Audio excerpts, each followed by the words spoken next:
Hello and welcome to my FlossTube video. I'm Jean Farish and this is, believe it or not, number 52. So it's been a year since I started doing these FlossTube videos and I have learned a great deal and met just hundreds and hundreds of people that I would have never encountered had I not started this. And so I am feeling truly blessed that you have joined me as often as you have and have left comments and told your friends about my little endeavor here. And I hope that along with me that you've been learning a little bit more about this craft that we love so much of primarily counted cross stitch, but also some other types of counted thread work. And so the first thing is that you notice a little bit different background this week. I am sitting in my, what we have become fondly calling our stitching nests. I am upstairs in my bedroom, and what you see behind me are 3 of the old Spirit of Cross Stitch samplers. And this apparatus is simply the light that I use both to illuminate my work as well as the room. And to my right, I have a wonderful view of my neighborhood. So this is where I usually sit to stitch, primarily because, as I have said before, I find that I can stitch for hours at end if I can sit comfortably and if my feet are elevated. Right now, I'm doing this episode from this situation because I recently had some very minor but very necessary surgery on my foot, and I have been cautioned to keep it elevated for the first couple of weeks following that surgery. So when I did the episode from last week, I actually did that pre-surgery, so I would have it already edited and everything, so I could just post it during my usual time slot. But I didn't think far enough ahead to do one for this week as well. So I think that we're going to be able to manage. I had to make a couple of adjustments in terms of just the way things are set up here and camera angle, etc. But I think that we're still going to be able to cover all the things I wanted to talk about this week. So we're going to get started by talking about the Melbourne Sampler. I put this on my list of things to chat about today because I've added a third shop and date to my plans to teach this in person. I've already been scheduled to teach it this coming October 3rd in Denver at a stitching shop. Generally, you will find classes on a stitching shop's website. The last time I checked, this was not up there quite yet, so you may need to call the shop rather than rely on the website. But do take a look and see if it's on the website. And then in November, on November 6th, I'll be teaching it at a shop that's much more local to me, and that's in Greensboro, North Carolina, at Stitch Point. And for that one, you definitely do need to call the shop and register. And then thinking way ahead, in April of 2022, I'll be stitching at Hobby House Needleworks up in Pittsford, New York. I don't think they're quite ready to have people to start registering yet, but do keep that in mind, put it on your calendar. And, you know, when you have a second, call the shop or ask them whether or not they're ready to take registrations for that one. So that's it for the Melbourne Sampler. Since we last talked, I have had quite the week of designing and stitching on a new sampler, and that's for the Redwoods, Rails, and Winery trip that I'm going to be going on in October. Originally, I was going to simply kind of do an edit of a sampler that I already had, and I decided instead that, I don't know, I just got inspired one day and said, you know, what would that sampler look like if I had time to do one from the very beginning of the whole design and stitching process.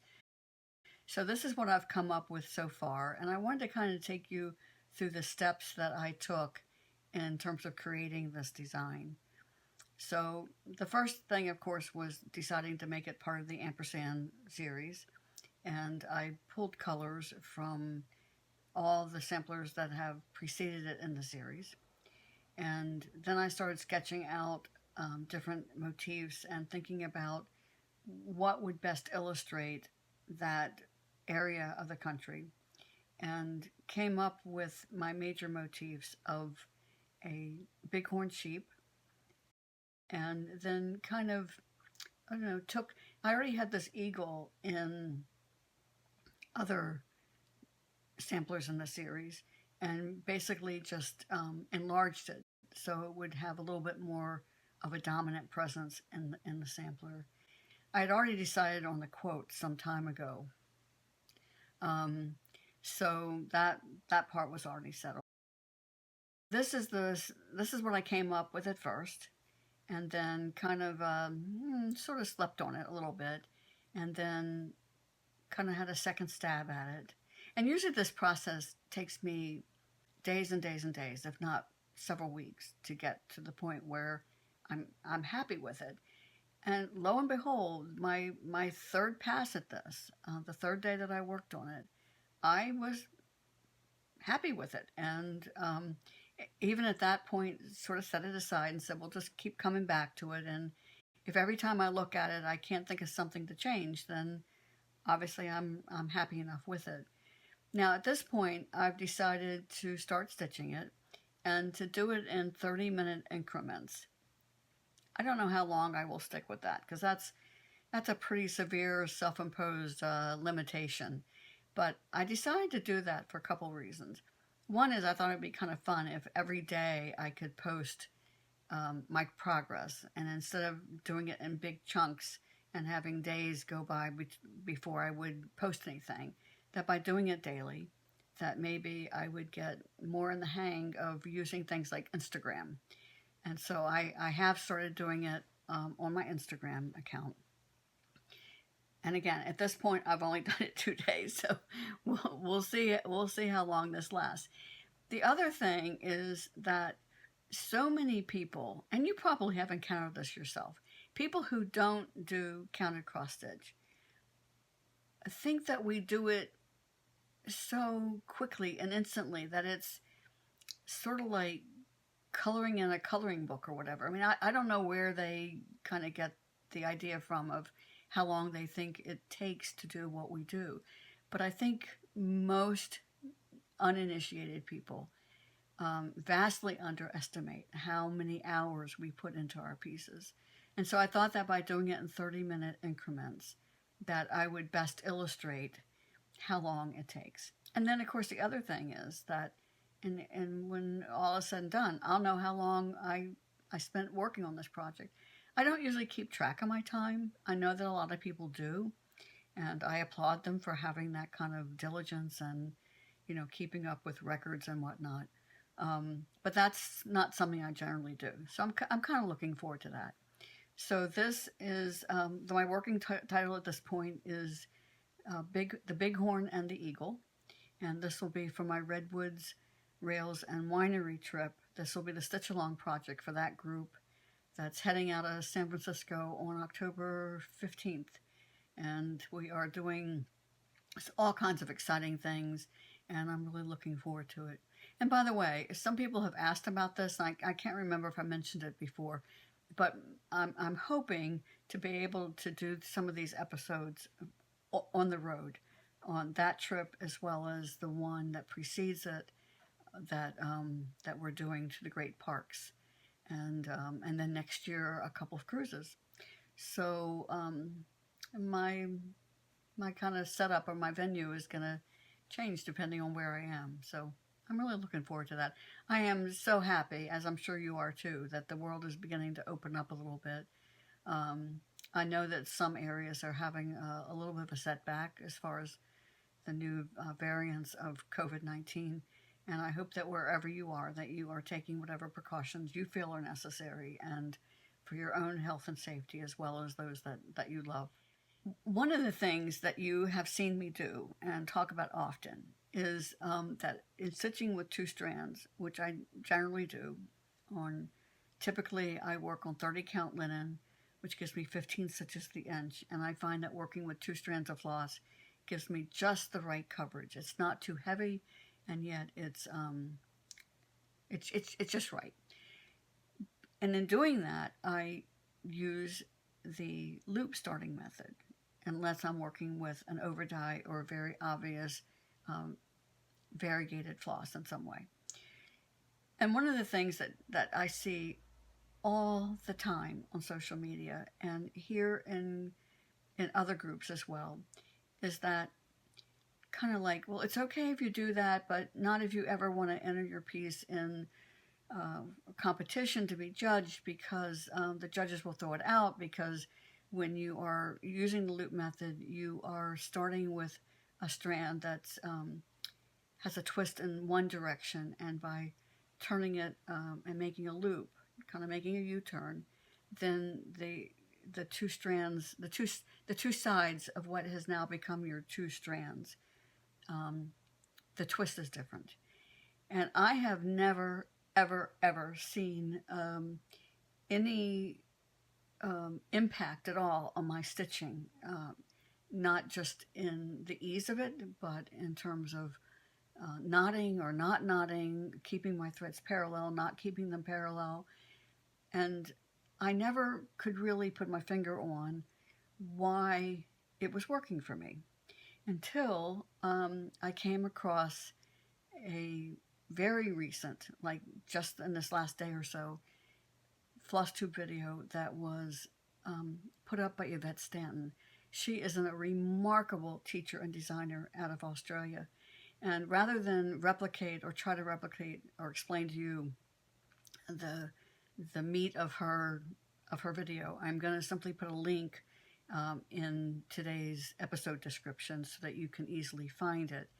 And I mean, it was like a real eureka moment of saying, okay, now I know why it's okay to use the loop method. I mean, it is just the most freeing and revealing and reaffirming for me that what I've been saying all along is valid. As someone who cares about our industry, I do try very, very hard to make sure that whatever I share with you has a basis in reality, a basis in fact, that it's not, that I'm not just taking what somebody else has said and regurgitating it and repeating it, and just it just goes on. And it really does remind me of a party game that we played when we were kids, way back when, that some people call telephone or whisper down the lane. And maybe some of you of my generation, and maybe even a little bit younger, may recall this. But basically, a child would say something, whisper something to somebody sitting next to them. Kids would usually sit in a circle, and you'd say something to the person next to you. And then they would turn and whisper it to the person next to them, and it would go all the way around the circle. And by the time it got back around, it would be pretty comical that what the last person heard and what the first person said were vastly different. And to me, an awful lot of what gets said in our industry, in classes, in FlossTube videos, in discussions on Facebook or whatever, reminds me of that game where somebody will say, well, such and such a person said that, blah, blah, blah, blah, blah. And it's like, okay, well, what was that? What were the credentials of that person? What's the basis of them telling you that? And 9 times out of 10, that person doesn't know, because they heard it from somebody who heard it from somebody who heard it. And I will also say that, and I will say this about myself as a professional, I'm not always right. And I appreciate the fact that I am often challenged in a very courteous way in classes of people asking me questions or saying, well, what about this? Or will this work? Or how about that? And I think that that's not only valid, I think it's necessary in our industry. And it will help us bust these myths and stop this whisper down the lane of just carrying on something because somebody else said that's the way to do it. So take a look at that video when you have a moment. And I think that for those of you who have always been using the loop method will feel totally vindicated, and those of you who have resisted using it because somebody said it's not valid will understand that it's a perfectly reasonable way to do our needlecraft. So this has been a part of our videos for a couple of weeks. This is the one that was damaged by tape. And so you saw me soak it in Retro Clean to get rid of the damage, and you can see that it really does look good. And so it is all mounted and everything now. And so even though the piece of fabric was way too small, I've managed to get it pinned adequately. And so now let me show you the process that I used in getting this pinned and ready for the framer. I'm going to take you through the steps that I take when pinning a project like this. And first of all, let me explain to you that this has a very, very small amount of fabric around the design, and there's a reason for that. This started out just as a doodle cloth for me and then turned into a project. So I guess I kind of learned my lesson that even when I'm goofing around and just playing around with colors, that I should allow more fabric around it. But I'm still going to be able to frame this without making any major compromises. So let me show you the steps that I take. I've already had my piece of acid-free foam core cut, and this is I don't remember now exactly what the dimensions are that I had the framer cut for this, and it's really not important to know for our purposes. But what I need to do is figure out how to center this exactly on this board. So I'm going to start by just eyeballing it, and just because of the camera angle, I'm going to work down here at the bottom. And I'm kind of just centering it as best I can just by looking. Now, if I manage to center this exactly, it'll be something short of a miracle. So I'm really not worried about it at this point. I'm just going to take a couple little stitches on each side and use that as a guide. And I'm just doing enough just to make it so that it's not going to tear out easily. So after making a mark on this side, and I'm just lining this up, and I'm going to make a similar tack on this side. Just taking a couple stitches, just enough so that it won't come undone easily. Now, like I say, if this ends up being the right centering, no one will be more surprised than I. And now I'll do the same thing for the length of it.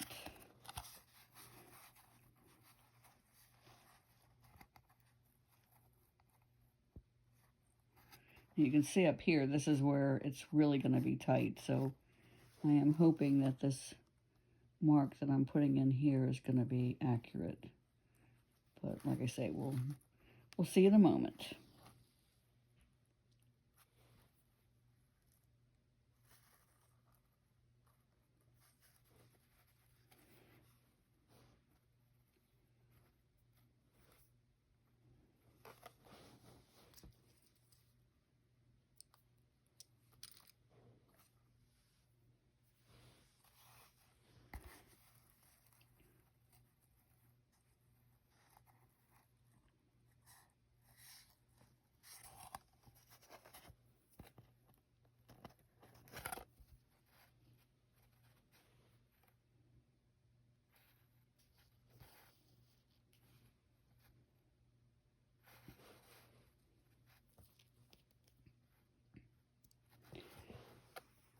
And now the counting is going to begin.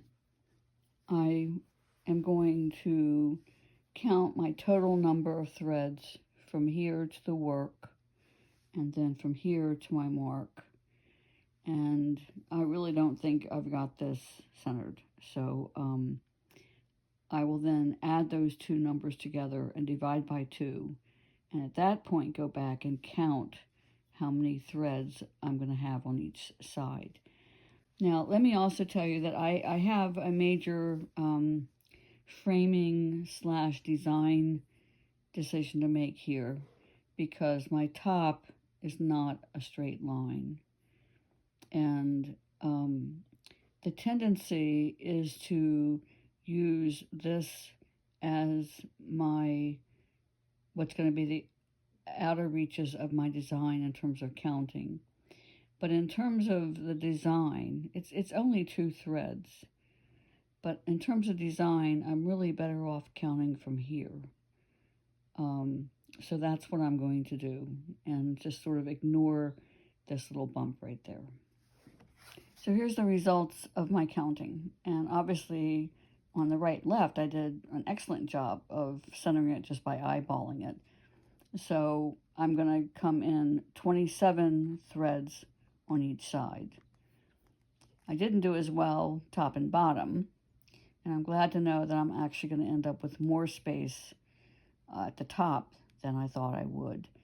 So there's a difference of 6 threads between these. So I'm going to add 3 threads here. So if I make this 28, and then that means this will also be 28. So another way of doing this, for those of you who are math oriented, 28 plus 28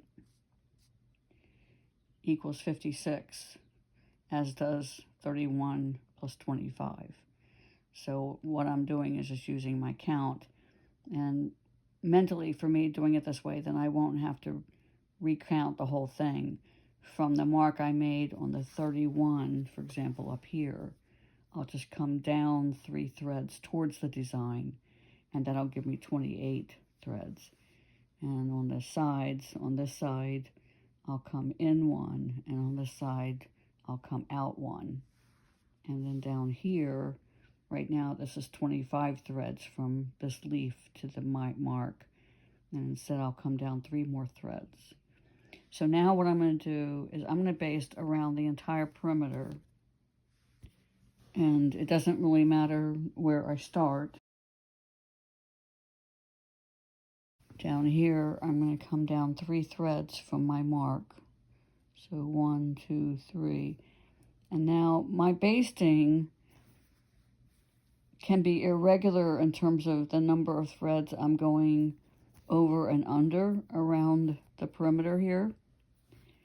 But I need to be accurate in terms of staying in the channel or groove or space between the linen threads, however you want to refer to it. So I'm just going to continue on here.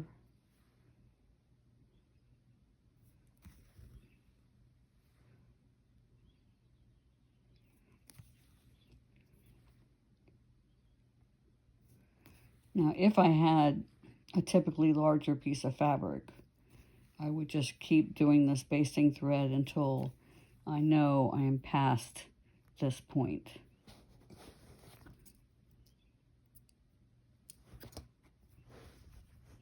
Now on this side, I needed to come in 1 thread.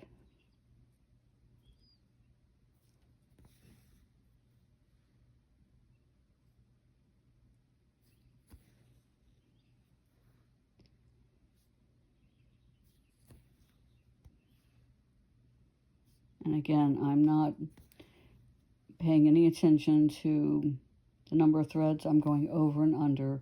I'm just making sure I stay in the channel. I tend to take fairly small stitches just to make sure that I do stay in the channel. Now remember, at the bottom, I needed to come down 3 threads. And same thing here. From here, I'm going to come down 3 threads, or 3 threads closer to my design. This might be also a good opportunity to mention that I am strictly counting threads. It does not matter whether I was stitching over 1 or over 2 Of course, obviously in this project I was stitching over 2. But when you're counting threads for centering your project, you just count the threads. You don't count by 2s. So it doesn't matter whether you end up with an even or an odd number. If I were framing something that was stitched on Aida, I'd be counting Aida squares.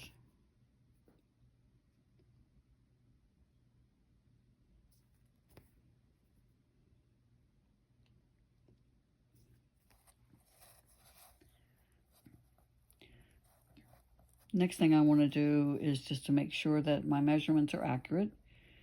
So I'm just pulling on this and kind of wrapping around the sides, and you can see that my basting lines are right where the edge of the board are. So I'll do the same thing on the length. Now with a piece this small, there's not that much give in the fabric, but you do need to be aware that laying the fabric just resting flat like this and pulling it taut, you're going to have a little bit of a difference. So do keep that in mind. If anything, though, in my observation, I would say that most people overstretch their fabric rather than understretch it. Okay, so I'm going to start on the short side here, and I'm going to put my pins in the edge, and I'm going to start at the corner and work across, constantly monitoring and making sure that my second corner lines up. Now the pins that I'm using are sequin pins. So they're shorter than your normal straight pins. And I'm just going to put some here on this cloth in my lap. The challenge for me is setting this up so that I can see what I'm doing and I can still get a good camera view so that you can see what I'm doing. So right there, that's lined up in my corner. And I'm going to start inserting the pins. Now I don't push them in all the way until I have it lined up. And so what I'm doing here is I'm just pulling it kind of taut along the edge, keeping my basting thread right on the corner, on the edge of the foam board. And I would say at this point my pins are about 1 inch apart from each other. I can see where I am off by a couple of threads, just pulling it as tightly as I was. So I'm going to go back and loosen this up a little bit.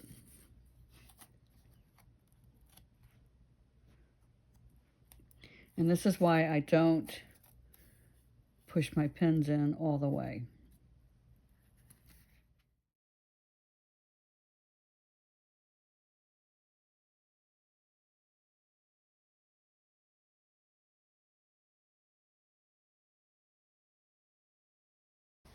So I'm going to turn this where I hope you can see where the pins are still sticking out quite a bit. Now I'm going to turn it on the side and start working down this on this side.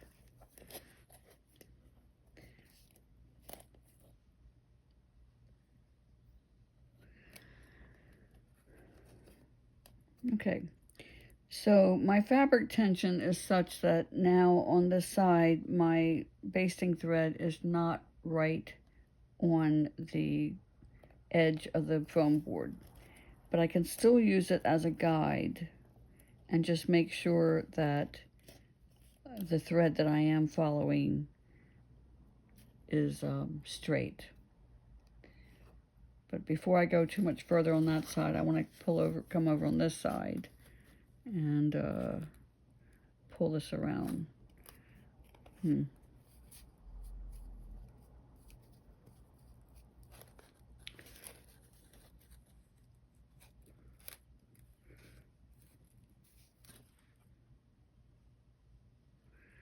Okay, now on this side, I'm right on the thread.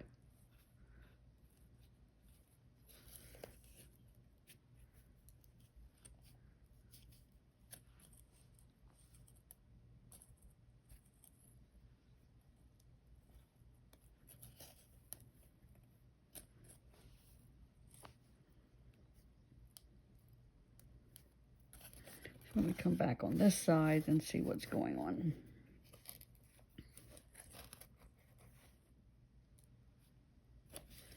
So once I got going on the sides, it ends up that my basting threads are lining up right on the edge of the foam board. So after I finish these two sides, I need to go back and take a look at the top, and I may just not have it stretched quite evenly. So again, here on the bottom, I'm finding that I'm off by about 2 threads. In other words, where the corner of my foam board is 2 threads off from my basting thread. But we'll see how that looks in just a moment.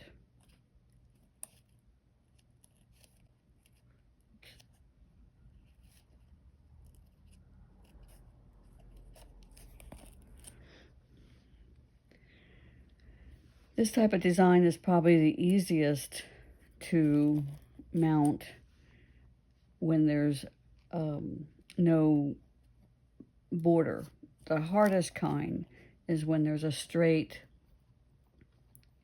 border, like say Jane Hattersley.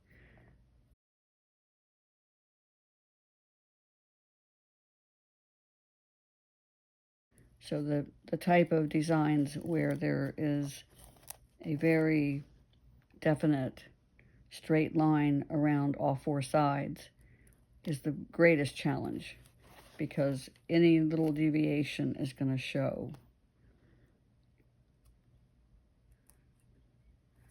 Whereas a design like this with no real border, if you're a little bit off, it's not really going to be that evident.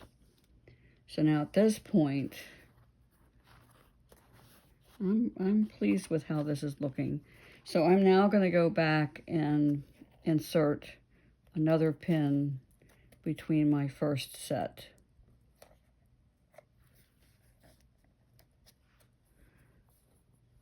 And do that all the way around.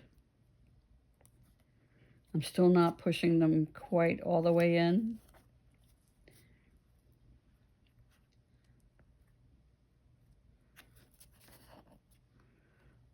Now again, this is really extreme. I'm not advocating leaving just this little bit of linen or Aida fabric, whatever, to wrap around to the other side.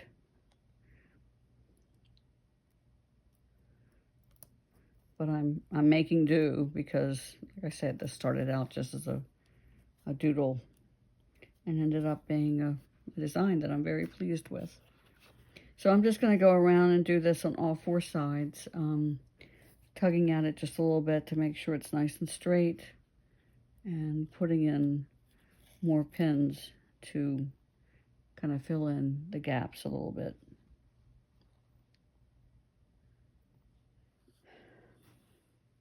Now at this point I can take my basting threads out, or if you prefer, you can just leave them in.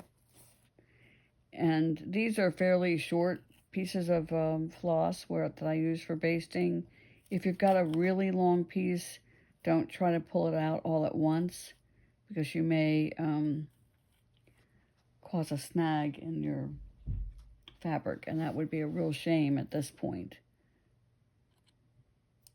And here I must have snagged my thread with one of my pins, so I need to fix that.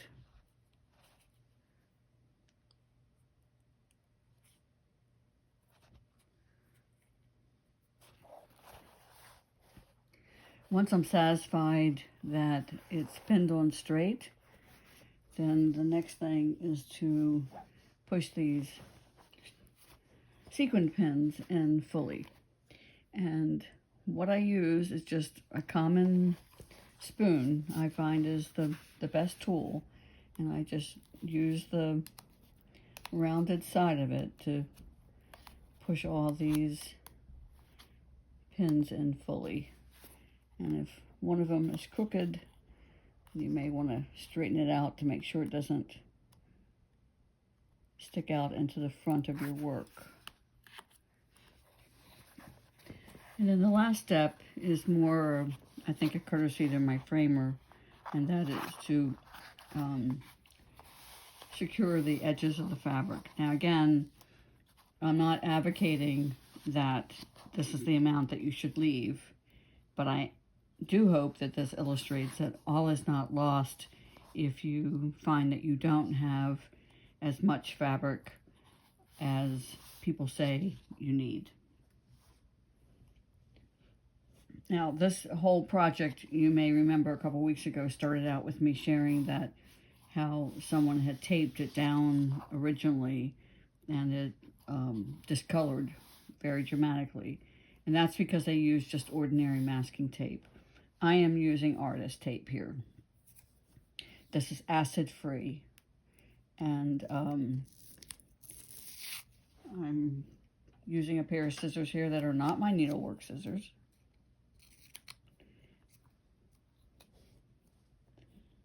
So I will cut a length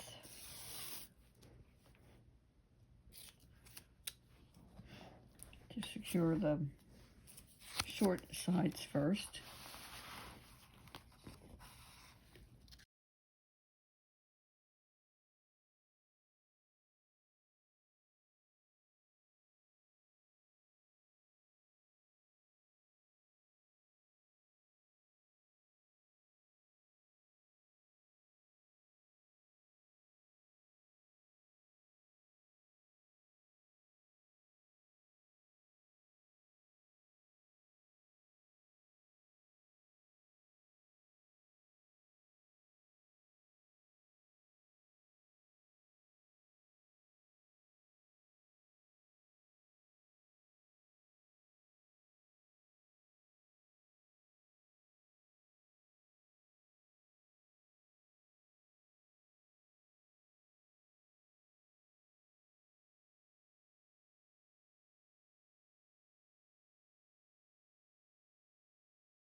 And that's it. My piece is pinned and ready for the framer.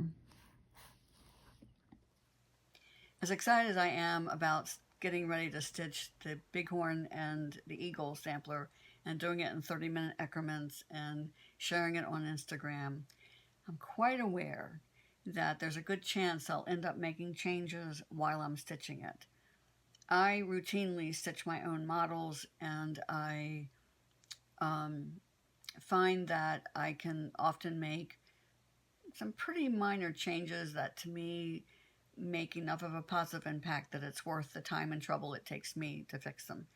Every once in a while I come across a major design flaw that needs to be addressed, and that's what happened in the bison and the elk sampler. So let me first show you what that looked like to start with. As much as it pains me to say it, I have some major ripping out to do here.